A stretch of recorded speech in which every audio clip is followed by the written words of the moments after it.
All right, we know that we are the escape. We're the toy store. We're the candy shop. This is where you come to get away from the problems of real life.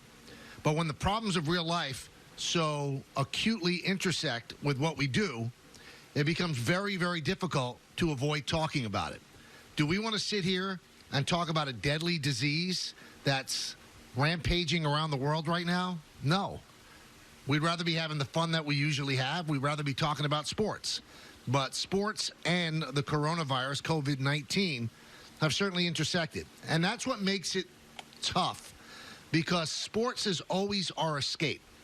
Sports is where we go to get away from the problems of the real world. Sports is where we have our mind taken off bills and problems and sickness and things like that. But unfortunately, sports can't do that for you right now, because sports is smack dab in the middle of this. We said this on the Soft Open. We'll say it again. About a half hour ago, it was announced that the Seattle Mariners will not open the baseball season at T-Mobile Field, which used to be Safeco Field, a beautiful ballpark in Seattle. They were supposed to open their season on March 26th against the Texas Rangers. That will no longer be played in that field. So Major League Baseball is trying to find out exactly where it will be played. It will not be played in Texas, which would seem to be the easy fix, because Texas has a brand new ballpark that will not be ready to be opened at that point.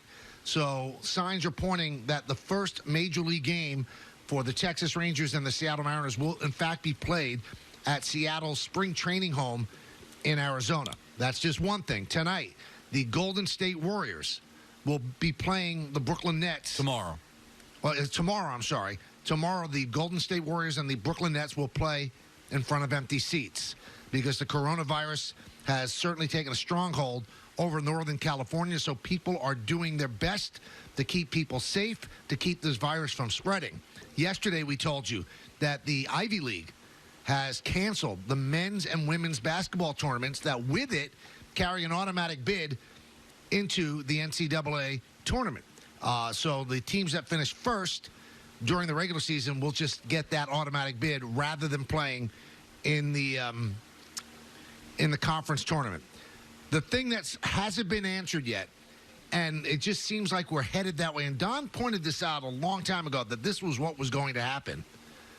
What's going to happen to the NCAA tournament, which is driven so much by the mania of the fans, the madness of the fans, where people travel from all over, especially in the first round, when you have all those teams playing the 4 games the first day.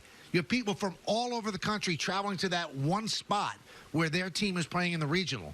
Is the NCAA going to allow that to be played in front of fans? Because there are 2 rounds of the NCAA tournament that are being played in Ohio. And Ohio is canceling events or having events being played with nobody in the stands. So it's a very, very fluid situation. The first time it affects baseball is the Mariners situation. But what happens? What happens with the other teams that will start this season on March 26th? Will the Yankees be playing in Camden Yards? Will there be fans in the stands when they play in Camden Yards? A week later, will they be playing at Yankee Stadium? The Mets, the same deal. Will they be playing their games in Citi Field? Will the situation become so out of control that they will cancel the games? Or will they play the games without anybody in the stadium and just make it a television product? Again, we wish we were talking about something else, everybody, but I'm sorry. We're realists. We're going to talk honestly. And this stuff is really prevalent right now. Whether or not the escapism that we've always depended on is there for us, I think it's a day-to-day, hour-to-hour, almost minute-to-minute fluid situation. We just don't know until more information comes in. Well,